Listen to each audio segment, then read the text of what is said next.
Yes, available. Okay. तो first मैं आपको वन बाय वन चीजें एक बार रिवाइज करवा रहा हूँ चीजों को, आप लोग देखते चलना। लाइक बीजेटी के बारे में अगर हम पढ़ते हैं तो दो टाइप के मैंने बताया था आपको बीजेटी का, एनपीएन ट्रांजिस्टर, पीएनपीएन ट्रांजिस्टर। क्विकली मैं सब चीज रिवाइज करवा रहा हूँ एक बार आपको, तो आप लोग को देखते हुए चलना है, फिर हम बाद में देख लेंगे इसको। डायरेक्ट वर्चुअल लैब में तो हम लास्ट में जाएंगे। तो इसमें देखो आपके पास एनपीएन मतलब ये एरो से आपको समझ में आता है, और ये आपके एरो से आपको पता चल जाता है। कुछ अगर इसका दूसरे तरीके से अगर मैं सर्किट बनवाना चाहूँ तो ये कुछ इस टाइप का बन जाता है मेरे पास। देखो यहाँ पे आपको समझ में आ रहा होगा, this is ammeter, this is base and this is collector. Ammeter, base and collector, तो इनकी पोजीशन क्या, ये फिक्स है क्या? अमीटर हमेशा लेफ्ट में, कलेक्टर हमेशा दिस साइड, और बेस हमेशा दिस साइड, और emitter this side, base this side, क्या फिक्स है क्या? नहीं, ये फिक्स नहीं है। According to our purpose, according to our we can say like devices purpose, we can shift that, or we can use as a ground. Like we first we can use as a ground this, we can ground as a collector, we can ground as a base. तो PNP transistor, ammeter क्या होता है, base क्या, collector क्या, ये functionality मैंने आपको समझा चुका था। बीजेटी की चीजें कहाँ यूज होती है, वे एप्लीकेशन। तुम वही चेक करो, टीवी हो गए आपके पास, मोबाइल फोन्स हो गए आपके पास, कंप्यूटर्स हो गए, रेडियो ट्रांसमीटर्स हो गए, ऑडियो एम्पलीफायर्स हो गए। तो ये दो तो आपको देखने को नहीं मिलते हैं, रेडियो ट्रांसमीटर्स भी होते हैं अगर, लेकिन देखना चाहो तो ये तीन तो आपके पास होते हैं हमेशा। तो इसको तो तुम लोग खोल के भी देख सकते हो कि कैसे क्या क्या चीजें बनी होती है एप्लीकेशंस के रूप में। अब जो मेरे पास आ रहा है वो है, पहले कॉमन एमीटर था ना, कॉन्फ़िगरेशन, ठीक है। अब जिन चीजों को मैं हाईलाइट कर रहा हूँ उन चीजों को समझते हुए चलना, जिन चीजों को मैं हाईलाइट कर रहा हूँ उनको समझते हुए चलना। अब देखो, common ammeter configuration, base is the input terminal. Base को हमने क्या रखा है, इनपुट टर्मिनल।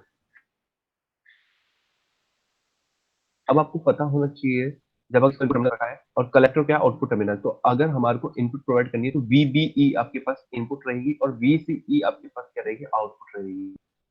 ये फिक्स सेट करो कॉमन एमीटर। कॉमन एमीटर मतलब हमने इसको हमने ग्राउंड कर रखे हैं, and emitter is the common terminal for both. ये पता है, चीजें आपको नॉन लगेगी। That means the base terminal, common terminal are known as input terminal. ये नॉर्मल चीज है। अब देखो, ये हमने सर्किट डिजाइन किया, ये सर्किट डिजाइन किया, ये एनपीएन का है। बेस आपके पास ऐसे लगा रखा है। अब हमेशा ऐसा नहीं कि बेस को आपको ग्राउंड कर रखा है, हमने अमीटर को ग्राउंड कर रखा है, तो हमने क्या करा, इस अमीटर को हमने यहाँ पे ग्राउंड कर लिया, और VCE यहाँ पे हमने वोल्टेज सोर्स लगा लिया, जिससे हमारे को किसका मिल जाएगा, आउटपुट मिल जाएगा। और VBE आपके इसके हिसाब से लगा दिए, तो ये क्या हो गया, इनपुट DCB टर्मिनल हो गया और VC आपका आउटपुट टर्मिनल हो गया। और वैसे के वैसे ही, अगर इस सर्किट को ऐसे ना बना के मैं ऐसे बना दूं तो मेरे पास ये रहेगा। तो तीन टाइप के करंट हो गए मेरे पास, डिपेंड करता है सोर्स कैसे लगा रखा है हमने, ये फॉरवर्ड में होगा, ये रिवर्स में होगा। ये आप कब समझ सकते हो, जब आप बीजेटी की मेन कैरेक्टर देखिए, हमारा यहाँ पर कॉन्फ़िगरेशन का आगे चल बहुत सारी चीज मुझे लग रही है। The input signal is applied between the B, ये देखो, ये नॉर्मल चीजों में बता चुका हूँ तुम्हारे को, ये भी छोड़ दो। अब देखो ये रही, आपको दो चीजें समझनी है, behaviour of a transistor with C configuration.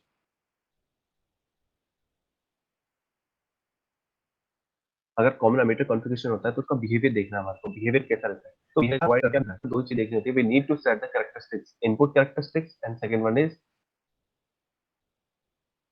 Output characteristics. Input characteristics and we need to see these two things. Okay, the relation between VB, ये हमारे को पता है, दो चीजों को हमारे को पता है, एक तो बेस करंट बताएगा और इनपुट वोल्टेज बताएगा, उसी वाली पार्ट। अब कैसे डिजाइन कर रखा है वो भी एक बार समझ लीजिए, फिर उसके बाद में आप कॉमन बेस पे आ जाना। कॉमन बेस के हम कैरेक्टरिस्टिक्स बहुत इजी हो जाएगी समझने। वर्टिकल हॉरिजॉन्टल लाइन बना ली, वर्टिकल लाइन को आपको वही पता है, इनपुट और करंट बेस को आप क्या कर रहे हो, वाई एक्सिस पे ले रहे हो। इनपुट करंट कौन सा हो गया आपका, बेस करंट वाला, और इनपुट वोल्टेज क्या हो गई आपकी एक्स एक्सिस पे, बिकॉज आई और वी के बीच में ग्राफ लगा रहे हैं हम। तो आई और वी के बीच में हमने ग्राफ लगाया, तो हमारे को वाई एक्सिस आपने करंट ले ली और एक्स एक्सिस आपने वोल्टेज ले ली। कौन सी ले ली? बेस एमीटर वाली। अब इनपुट कैरेक्टरिस्टिक्स के लिए क्या रख रखा हमने? अभी इनपुट कैरेक्टरिस्टिक्स की बात कर रहे हैं तो अपन ने आउटपुट वोल्टेज जो हो रही है हमारी वीसीई, वीसी को हमने क्या रखा है? कांस्टेंट रख रखा है जीरो के हिसाब से। जैसे जैसे हम वीबी बढ़ाएंगे, जैसे जैसे हम वीबी बढ़ाएंगे हमारे पास क्या आएंगे? डिफरेंट डिफरेंट आपके पास वोल्टेज लेवल आएंगे। अब जैसे आपके पास वीबी की वैल्यू कुछ और आ रही है, जैसे आपका बेस करंट अपने इनपुट आपने बहुत कम दे रखा है, जीरो से हल्का सा ऊपर दे रखा है बेस करंट, तो आपके पास क्या हो रहा है? स्लाइटली वीबी आपका क्या हो रहा है? बढ़ रहा है। कुछ पॉइंट तक तो आपका बहुत स्लाइटली बढ़ेगा, फिर उसके बाद में क्या हो जाएगा? सिर्फ इंक्रीज हो जाएगा। इस पॉइंट के बाद में आपके पास बेस करंट के अंदर इंक्रीजिंग होने लग जाएगा। इस पॉइंट के बाद में आपके पास बेस करंट में इंक्रीज होने लग जाएगा। और अब सबसे जो टॉप पे आ रखा है, आपके पास क्या होगा? अगर आईबी की वैल्यू जितनी ज्यादा हो रही है तो उस समय क्या हो जाएगा आपके पास? क्योंकि करंट की वैल्यू ज्यादा रखी है तो आपके पास सी कॉन्फ़िगरेशन की आपकी जो वैल्यू आ रही है वो कितनी आएगी? जीरो। सेकंड उससे नीचे आएगी तो हमारे पास ये बढ़ती भी जाएगी। तो इसका मतलब ये, अगर जितना ज्यादा वीबीई होगा, जितना ज्यादा वीबीई होगा, जितना आईबी कम होगा, आपके पास वीसीई की वैल्यू, जो मतलब कॉमन अमीटर वाली जो हमारे पास वैल्यू आ रही है वीसीई, उसकी वैल्यू क्या जाएगी हमारे पास? ज्यादा। उसकी वैल्यू हमारे पास ज्यादा रहेगी। तो ये आपके पास बेसिक सी चीज है जो मैंने बोली है, वो सब चीजों को एक बार और रख रखा है इसमें। मैं ये लिंक शेयर कर दूंगा, ये वाली बहुत सिंपल सी चीज है आपके पास, इसको आप एक बार पढ़ लीजिएगा। आपको बीजेटी के बारे में बहुत कुछ सिंपल सिंपल तरीके से चीजें समझ में आएंगी। अब सेम टू सेम चीजों को चलाते हुए अगर हम करते रहते हैं तो ये कुछ चीजें हैं जिनको आपको एक बार पढ़ना है। ये वाली चीजों को आपको एक बार पढ़ना है, ये सब चीजें आप पढ़ चुके हो, सिर्फ एक बार रिवाइज करनी है चीजों को। अब अगर हम आउटपुट कैरेक्टरिस्टिक्स की बात करते हैं तो आउटपुट कैरेक्टरिस्टिक्स किसके बीच में मिलेगा हमारे को? कलेक्टर और वीसीई, आपके आउटपुट वोल्टेज के बीच में मिलेगा। कलेक्टर करंट और वीसीई कॉमन अमीटर वाला, सॉरी कलेक्टर अमीटर वाला सेक्शन जो हमारे को वीसीई मिलता है। तो हमारे पास ये कुछ आउटपुट रीजन हमारे पास बन रखा है। इस आउटपुट रीजन में क्या बना रखा है हमारे पास? अब आउटपुट आपके पास देखो, आउटपुट समझ में आएगा तब जाके आप काम कर पाओगे। आपके पास वीसीई आ रहा है और आईसी आ रहा है, कलेक्टर करंट और कलेक्टर अमीटर वोल्टेज के बीच में आपने ग्राफ बनाया है। तो आपके पास जब स्टार्टिंग होती है तो स्टार्टिंग क्या हो रखी है आपके पास? इसके पीछे से मतलब नेगेटिव सेक्शन से स्टार्ट हो रहा है, ये होगा आपका सैचुरेशन रीजन, ये हो गया आपका एक्टिव रीजन और ये होगा cut off region. Cut off region में कोई काम का नहीं है आपके पास, सैचुरेशन रीजन में कोई नहीं है। जो मेन चीज लीड कर रहा है वो कहाँ कर रहा है? आपका एक्टिव रीजन वाला सेक्शन, ये वाला रीजन आपका काम कर। अब इसमें किस तरीके से चीजें चल रही है? आपके पास इनपुट आपने कैसे दी थी? स्लाइटली इंक्रीजिंग वाली, स्लाइटली इंक्रीजिंग इस तरीके से कुछ बढ़ रही थी आपकी। और यहाँ पे आपके पास आउटपुट वेवफॉर्म कैसे आ रही है? कुछ इस तरह से आपके पास आउटपुट वेवफॉर्म आ रही है। लास्ट क्लास में मैंने आपको बोला था आप लोग को कुछ चीजें पढ़ के आनी है, अगर वो नहीं पढ़ के आई है तो आपको कुछ चीजें समझ में नहीं आनी। जैसे मैंने आपको बोला कट ऑफ रीजन क्या है, सैचुरेशन रीजन क्या है, एक्टिव रीजन क्या है, ये चीजें आपको पढ़ के आनी थी। नहीं पढ़ के आए तो ये आपके लिए कुछ भी काम करनी थी। बेसिक बेसिक सी चीजें बता रखी है कि जैसे जीरो, अगर आपके पास बेस करंट अगर आपके पास जीरो दे रखा है तो उस समय आपके पास voltage, cut off voltage, sorry इस जीरो के पास में क्या रहेगी? आपकी कट ऑफ वोल्टेज कितनी रह रही है? फिर इसके बाद में आपके पास जीरो के बाद में जो भी आपके पास करंट जैसे जैसे इंक्रीज होता जाएगा, आपके पास करंट करंट जैसे जैसे इंक्रीज होता जाएगा, आपके पास आईबी की वैल्यू आपको मिलती जाएगी। तो ये कुछ आपके पास वैल्यूज थी जो आपकी आउटपुट कैरेक्टरिस्टिक्स बताती है कॉमन एमिटर कॉन्फ़िगरेशन। ये सिर्फ आपके पैरामीटर्स हैं जो आपको वहां भी दे रखे हैं और यहाँ भी दे रखे हैं। अब मैं एक बार कॉमन बेस के बारे में बताता हूँ। This is common base. Common base के बारे में बताता हूँ तो देखो ये हमने क्या करा, बेस को हमने कॉमन ले रखा है। तो इस बार हमारे पास इनपुट करंट कौन सा हो गया? एक तो आईई हो गया, emitter current is input current, और आपके पास जो वोल्टेज हो गई वो वीबी हो गई। आउटपुट करंट की बात करता हूँ तो आउटपुट में क्या हो गया? एक तो आईसी हो गया मेरे पास, कलेक्टर करंट, और दूसरा मेरे पास क्या हो गया? बीसीबी। ये दोनों आपके पास आउटपुट सेक्शन हो गए और ये दोनों हमारे पास क्या हो गए? इनपुट सेक्शन हो गए। अगर मैं सीधे इसकी, ये देखो, ये इस तरीके से तुमको समझ में आ जाएगा, ये डिप्लेशन लेयर हो गई हमारे पास।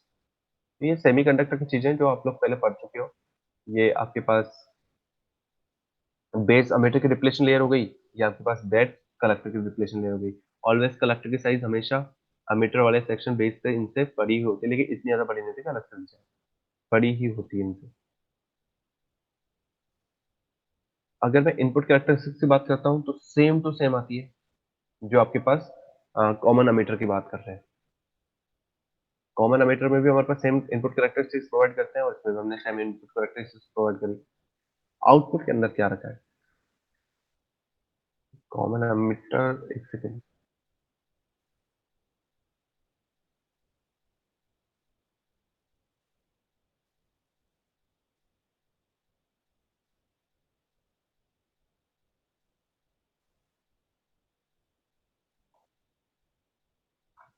एक सेकेंड।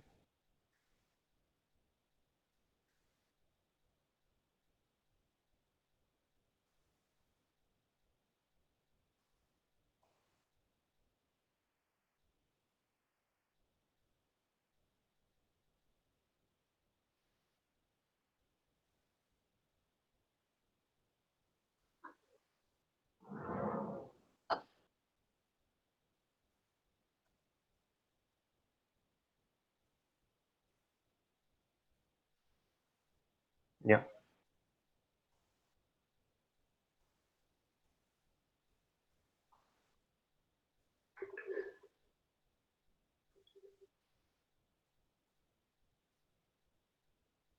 विजिबल है? ये सर मुझे जवाब दीजिए यस मुझे। सर। ओके। देखो, मैं डायरेक्ट आपके पास आउटपुट कैरेक्टरिस्टिक्स पे पहुंच रहा हूँ, किसकी? कॉमन बेस की। देखो, अब आपके पास एक चीज समझ में आ रही होगी, तो यहाँ से देखो सैचुरेशन रीजन हो रहा है, देखो ये जो घूम रहा है ना, ये वाला पोर्शन, जहां से ये आपके पास राइट साइड पे एकदम कांस्टेंट हो रहा है, ये वाला सेक्शन भी आपका किस में जा रहा है? आपका सैचुरेशन रीजन में। आपके पास कॉमन बेस और कॉमन कमिटर की अगर मैं मान लो डिफरेंस बताऊं, अगर मैं आउटपुट कैरेक्टरिस्टिक्स का, तो डिफरेंस सिर्फ इसका कर्व से समझ में आएगा आपको। आपको एक चीज समझाता हूँ, जैसे दो मेरे पास एक फिगर लेके चल रहा हूँ मैं यहाँ से। आप लोग देखो इसमें, यहाँ से आपके पास -1 से स्टार्ट हो रहा है, बिल्कुल आपके पास स्लाइटली इंक्रीज हो रहा है। अब यहाँ तक इंक्रीज हुआ, अब इसके बाद में यहाँ से स्टार्ट हुआ, तो ये वाला सेक्शन में आपका क्या हो जाएगा? कट ऑफ, वो एक्टिव रीजन में आ रहा है, तो आपके पास ये वाला रीजन यहाँ से एक्टिव रीजन में आ रहा है। एक्टिव रीजन में कौन सा आता है? जहां से आपके पास सारी चीजें क्या जाए, कांस्टेंट हो जाए, तो कांस्टेंट वाला सेक्शन यहाँ। लेकिन अगर मैं वही बात करता हूँ कॉमन एमिटर की, तो कॉमन एमिटर के अंदर ये वाली चीज नेगेटिव में ना होकर आपके पास क्वाड्रेंट के अंदर ही आ जाएगी, वो है आपका ये,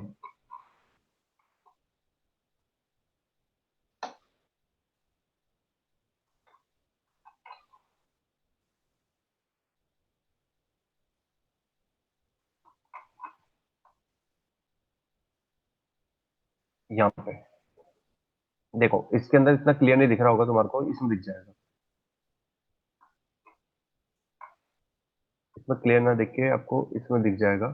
this is a common base. Common base के अंदर जो आपके पास कैरेक्टरिस्टिक है, वो देखो, इनपुट कर्व आपकी सेम टू सेम आएगा। इनपुट कर्व आपके डिट्टो ऐसे कैसे बनेगा आपके पास? आउटपुट कर्व आपके कुछ इस तरीके से बन रहा है। हर बुक्स में थोड़ा थोड़ा सा डिफरेंट होता है, थोड़ा थोड़ा सा डिफरेंट होता है। एक्टिव रीजन को समझाना, सेचुरेशन पॉइंट को समझाना। तो सेचुरेशन पॉइंट आपके यहाँ से यहाँ तक आ गया, यहाँ से यहाँ तक सेक्शन हो गया, बाकी सारा आपका रिएक्टिव रीजन आ रहा है। वहीं पे अगर मैं कॉमन एमिटर की बात करता हूँ, तो कॉमन एमिटर के अंदर जो सेचुरेशन रीजन है ना, थोड़ा सा इसके अंदर तक होता है, यहाँ तक होता है सेचुरेशन रीजन, पॉजिटिव क्वाड्रेंट के अंदर तक आता है सेचुरेशन रीजन। वो कैसे? वो कुछ इस तरह से,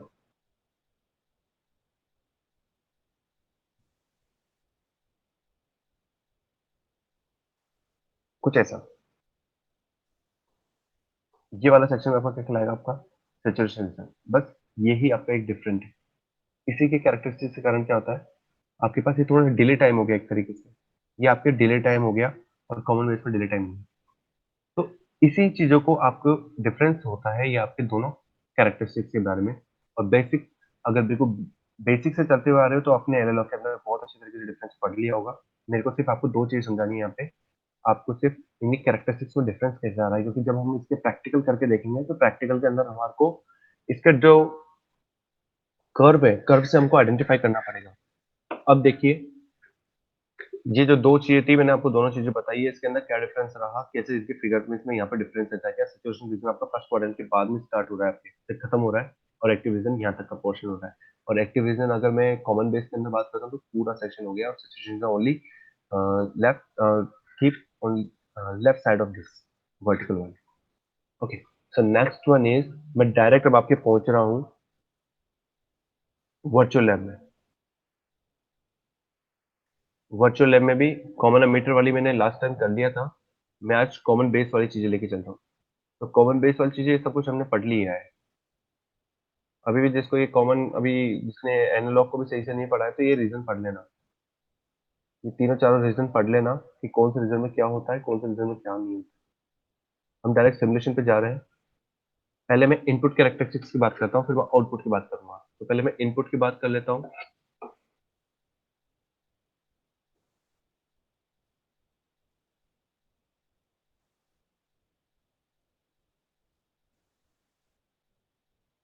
इनपुट की बात कर लेता हूँ, तो सबसे पहले मैंने आपको बताया था रियोस्टेट को आप कहाँ पे सेट कर लेना है, वन पे वैल्यू सेट कर लो, क्योंकि इसके अंदर ये ऑलरेडी हमारे पास कनेक्टेड है पूरा। हमने दे रखा है इसको, कॉमन बेस की बात कर रहा हूँ मैं, कॉमन एमीटर की नहीं, कॉमन बेस की बात कर रहा हूँ। तो कॉमन बेस के अंदर हमको क्या करना है, वही आपके पास, देखिए,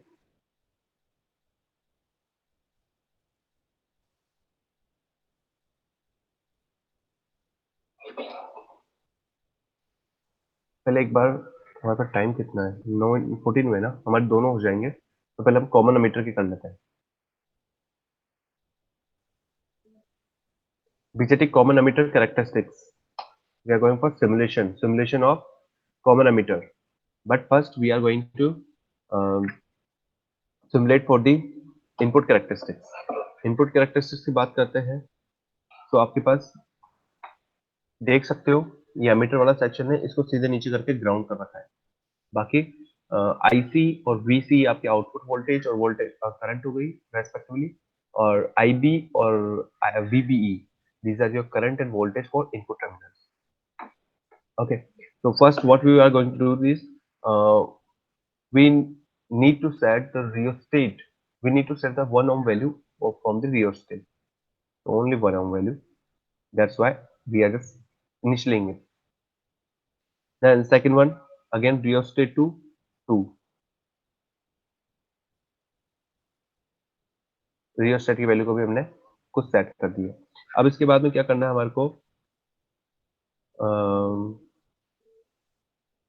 बेस करंट को हमको 15 माइक्रो एम्पियर तक करना है। ये सारी बेस करंट को हमको 15 माइक्रो एम्पियर तक हमको सेट करना है बाय यूजिंग द रियोस्टेट। तो यहाँ पे अगर हम 15 तक कर सकते हैं बेस करंट को, एक सेकेंड, अब आपके पास पहले वीसीई को हम सेट कर लेते हैं। दो चीजें हमने कर ली। अब हमारे को रियोस्टेट 1 की वैल्यू को हमने 1 ओम तक रख लिया, रियोस्टेट 2 की वैल्यू को हमने 1 ओम तक रख लिया। इनपुट कैरेक्टरिस्टिक्स देखनी है तो हमको ये जो VCE है, इसकी वैल्यू को हमको 1 ओम तक सेट करना है बाय वेरिंग द रियोस्टेट। ये मैंने चीज लास्ट में बताई थी, ये हमने इसको सेट कर लिया 1 वोल्ट तक, VCE को हमने इसको सेट कर लिया। तो अब हम क्या कर सकते हैं, कल बेस करंट को हम क्या कर सकते हैं, सेट कर सकते हैं हमारी इच्छा से, और इसको टेबल में हम ऐड कर सकते हैं, क्योंकि हमको किस किस की वोल्टेज चाहिए, हमारे को बेस एमिटर वोल्टेज चाहिए, वो हमको बेस एमिटर वोल्टेज यहाँ से मिल रही है। हमको बेस करंट चाहिए, हमको यहाँ पे मिल रहा है। हमने कलेक्टर एमिटर की वोल्टेज को फिक्स कर लिया 1, तो वो हमारे पास हो गया है। अब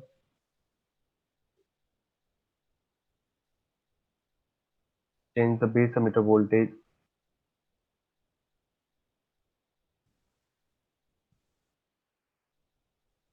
हमारे पास ये वेरी क्यों नहीं हो रही, रुको मैं वापस इसको सेट कर रहा हूँ।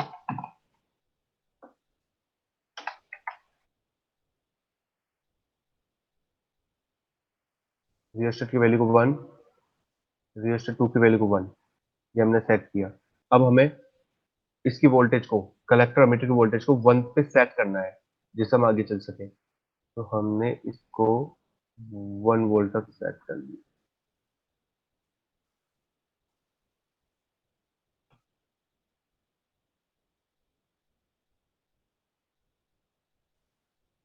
ये हमने इसको 1 वोल्ट सेट कर लिया। अब हमारे पास क्या करना है, हमको वीवी की वैल्यू को यहाँ पे कैलकुलेट करना है। तो हमने कॉन्स्टेंट कर लिया ना हमने इसको, 1 2 3 4, बस यहाँ तक रख लिया। अब इसको हम प्लॉट कर सकते हैं। प्लॉट कर रहे हैं तो देख लो हमारे पास वही इंक्रीजिंग ऑर्डर में आ रही है। अगर मैं इस ग्राफ को थोड़ा सा बड़ा करके देखूंगा तो मेरे पास यहाँ के बाद में वैल्यूज क्या जाएगी, मेरे पास ये बढ़ती हुई जाएगी। यहाँ के बाद में मेरे पास वैल्यू बढ़ती हुई ही जाएगी। तो कुछ इस तरीके से तो मेरे पास इनपुट कैरेक्टरिस्टिक्स आई जो स्लाइटली इंक्रीजिंग ऑर्डर में आ रही है मेरे पास, जो मैंने आपको बता चुका हूँ आपके पास। क्योंकि आपको वहां पे आपने चेक किया होगा वीसी की वैल्यू 1, तो वीसी की वैल्यू को आप 2 भी सेट कर सकते हो। Take another set of base emitter voltage base current reading for other current emitter value. Okay, अब देखो इसके बाद में मैं जैसे वापस मैंने सेट करता हूँ एक बार, 1 ले लिया। अब मुझे वापस इसकी वैल्यू को चेंज करना है, वीसी की। वीसी की वैल्यू को मैं 1.5 लेता हूँ, 1.5 ले ली। अब मैं head to table, head to table, head to table,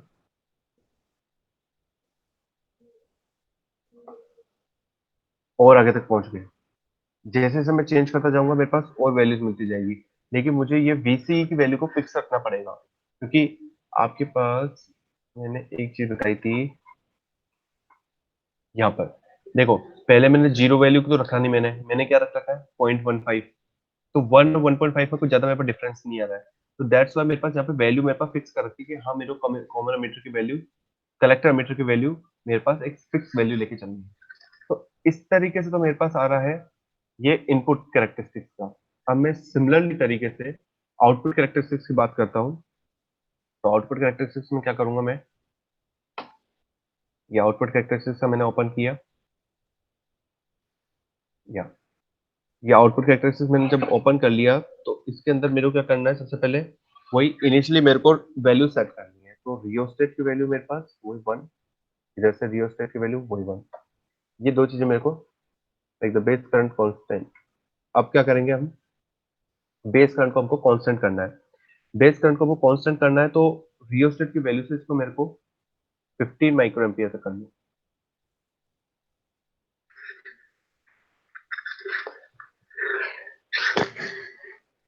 50 micro ampere को सेट कर लिया मैंने by using the rheostat RH1। क्योंकि मेरे को आईबी को वेरी करना नहीं करना, कांस्टेंट करना है, तो मुझे किसको सेट करना पड़ेगा, रियोस्टेट 1 को सेट करना पड़ेगा। पहले मैं वीसी को वेरी करना चाहता था, वीसी को कांस्टेंट करना था बाय वेरिंग दी रियोस्टेट 2। ये तो आपको पता होगा।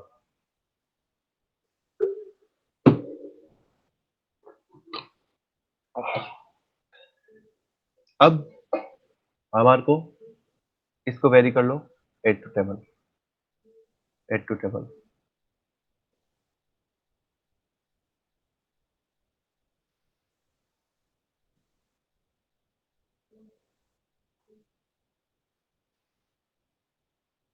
कुछ इस तरीके से सारी वैल्यूज ले ली हमने, और कुछ नहीं करना हमारे को, ये प्लॉट किया। तो ये वही प्लॉट आ रहा है जो आपको बताया था मैंने अभी। जस्ट इस तरीके से हम कॉमन बेस हमेशा कर रहे हैं।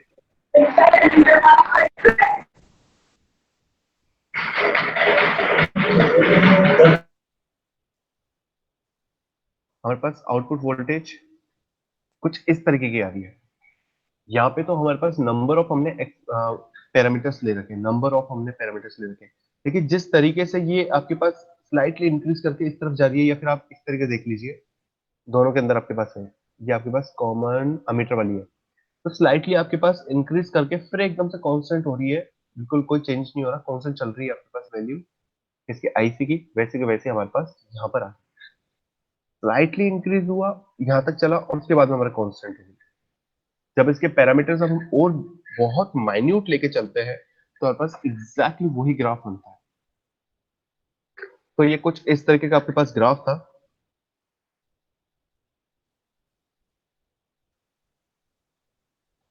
कुछ इस तरीके का हमारे पास ग्राफ था। अब चेंज करना चाहते हैं तो चेंज हम इजीली कर सकते हैं। जैसे हमारे पास बेस करंट, पहले इसको सेट कर लो। हमने सेट कर लिया, रियोस्टेट की वैल्यू को मिनिमम कर लिया। ये मिनिमम हमने सेट कर लिया। ये मिनिमम क्यों सेट करते हैं? क्योंकि अभी आपकी मशीन लैब नहीं हो रही। अगर मशीन लैब होती तो मैं आपको समझाता कि हमेशा जब भी हम स्टार्टअप करते हैं तो कुछ ना कुछ हमको रेजिस्टेंस प्रोवाइड करना पड़ता है, जिससे हमारे पास एकदम से इनरश करंट ना हो जाए। उस करंट को मिनिमाइज करने के लिए हमको, मतलब मेंटेन रखने के लिए हमको हमेशा एक वैल्यू, सॉरी, एक फाइनाइट अमाउंट का रेजिस्टेंस को प्रोवाइड करना पड़ता है बाई वेरिंग द रेजिस्टेंस। अब हमारे को आईबी की वैल्यू आपने पहले 15 माइक्रो एम्पियर ली थी। अब आप इसके अंदर 15 की जगह आप चेंज कर सकते हो इसको, लगभग 20 ले लो, 25 ले लो एक काम को। कितने ले लो? 25। 25 ले लिया, आपने फिक्स कर लिया आईबी करंट। अब आपके पास वीसी को चेंज करते हैं, तो वीसी की चेंज करने के लिए हमारे पास, है ना, जितने बारीक से लोगे, जितने छोटे छोटे भी लोगे, तो आपके पास उतना सही से भी आएगा।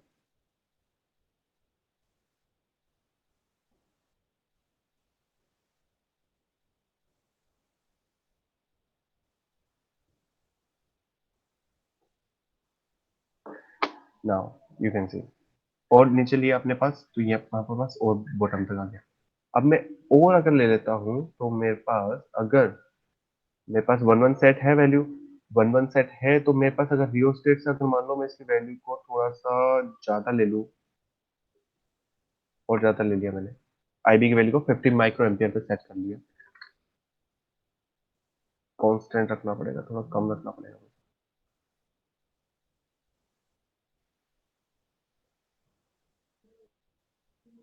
2, 3, 4, 5, 6, 7, 8, 9, 10। These are my values. अगर मैं इसको प्लॉट करता हूँ, हाँ मैंने गलती कर ली थी पहले। देखो मेरा यहाँ से ग्राफ स्टार्ट होगा, ये जो मेरा पहला वाला आ रहा है ये मेरा गलत है। ये वाला मेरा गलत है क्योंकि मैंने यहाँ पे वैल्यू कांस्टेंट नहीं रख पाया था। This is my wrong one. ये मेरा गलत है, पहली वाली जो रीडिंग आई थी वो मेरी गलत थी, लेकिन मैंने उसको टेबल में ऐड कर लिया था, वरना मेरा ग्राफ यहीं से बन रहा है, फर्स्ट पॉइंट से। तो सिमिलरली आपके पास, मैंने आज आपको कॉमन अमीटर का ये चीज बताई। सिमिलरली आपके पास ये जो चीज आएगी वो आपके पास आती है कॉमन बेस की भी। तो सेम टू सेम चीज को मैं वहां पे रिपीट नहीं करने वाला। ये आप लोग चीजें आप खुद देखिए, आप लोग खुद कर सकते हैं। आप कॉमन बेस और कॉमन एमिटिविटी करना क्या है, आपको आउटपुट कैरेक्टरिस्टिक्स और इनपुट कैरेक्टरिस्टिक्स के बारे में पता होना चाहिए। इनपुट कैरेक्टरिस्टिक्स किसके बीच में बनती है और आउटपुट कैरेक्टरिस्टिक्स किसके बीच में बनती है। जब इनपुट कैरेक्टरिस्टिक्स होती है तब उसके अंदर किसको हम कॉन्स्टेंट रख के किसको हम क्या करते हैं, ये सब चीजें आपको पता होनी चाहिए। ये सब चीजें आपके पास सेकंड एक्सपेरिमेंट हो रहा है, एक तरीके से एनालॉग में भी आपके हो चुका है कुछ चीजें। तो इलेक्ट्रॉनिक सेक्शन में आपको थोड़ा सा ऐसे ही चीजें बताने वाला हूँ, नॉर्मल तरीके से, कुछ ज्यादा मैं इसको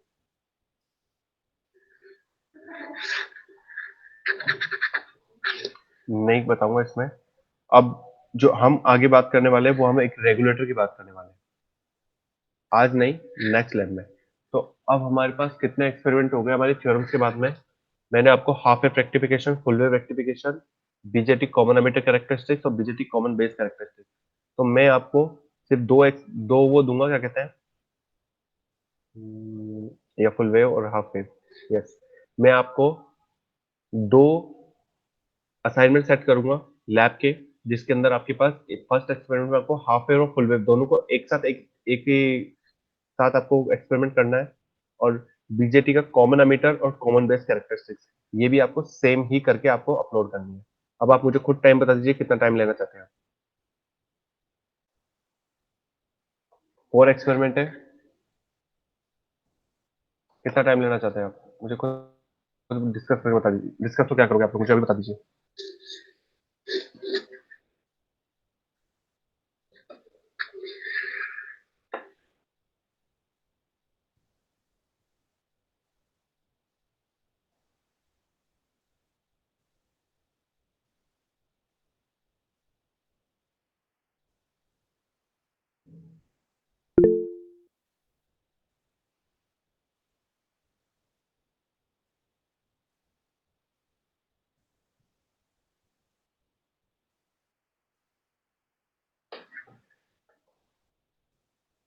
दिवाली के बाद तो नहीं, नो।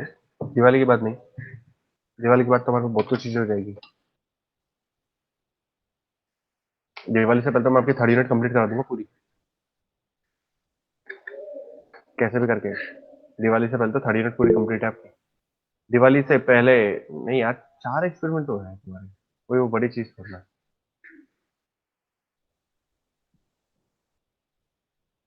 आज सेकंड हो रखा है, नेक्स्ट मंडे को कर दूं मैं। अब तुम लोग नहीं बोलोगे तो मेरे को करना पड़ेगा। 9th ऑफ नवंबर आप लोग को 4 एक्सपेरिमेंट हो गए, जिनको जो है 2 के अंदर ही सबमिट करना है। तुम्हारे को पहला असाइनमेंट दूंगा जिसके अंदर हाफ वेव और फुल वेव रेक्टिफिकेशन, ये दोनों को आप मर्ज करके कर दोगे।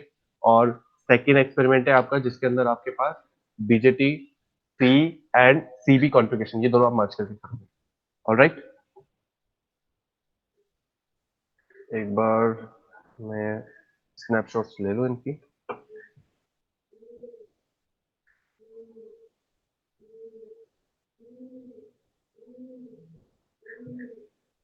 एंड अभी कई स्टूडेंट्स मुझे बोलते हैं कि सर वैसे अटेंडेंस लगा दीजिए, मैं नहीं लगा सकता अभी आप लोगों की, बिकॉज वो प्रॉब्लम चल रही है। आप एचओडी सर से बात कर लीजिएगा, मैं आपको वापस पढ़ा सकता हूँ, लेकिन ऐसे आपकी पे अटेंडेंस नहीं लगा सकता कि आप लोग यहाँ नहीं है और नहीं मैं आपका अटेंडेंस लगा दूँ। ऑलराइट, थोड़े से इतने से, मतलब आज किसी का एक वर्ड भी सुनाई नहीं दिया मेरे को, बस एक बार कोई गुड मॉर्निंग बोला था और एक बार हाँ सर ओके सर, इसके अलावा कुछ भी सुनाई नहीं दिया मुझे।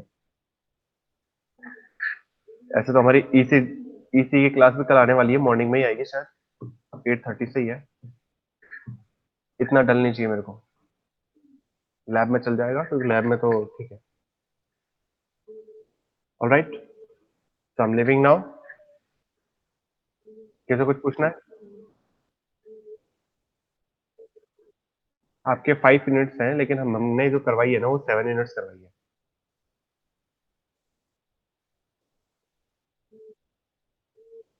आप भी, पता है क्या होता है, आपके जो अगर सिलेबस उठा के देखोगे ना तुम, सिलेबस उठा के देखोगे तो तुम्हारे तो टॉपिक्स ऐसे है कि बस एक टॉपिक दे दिया और खत्म हो गया।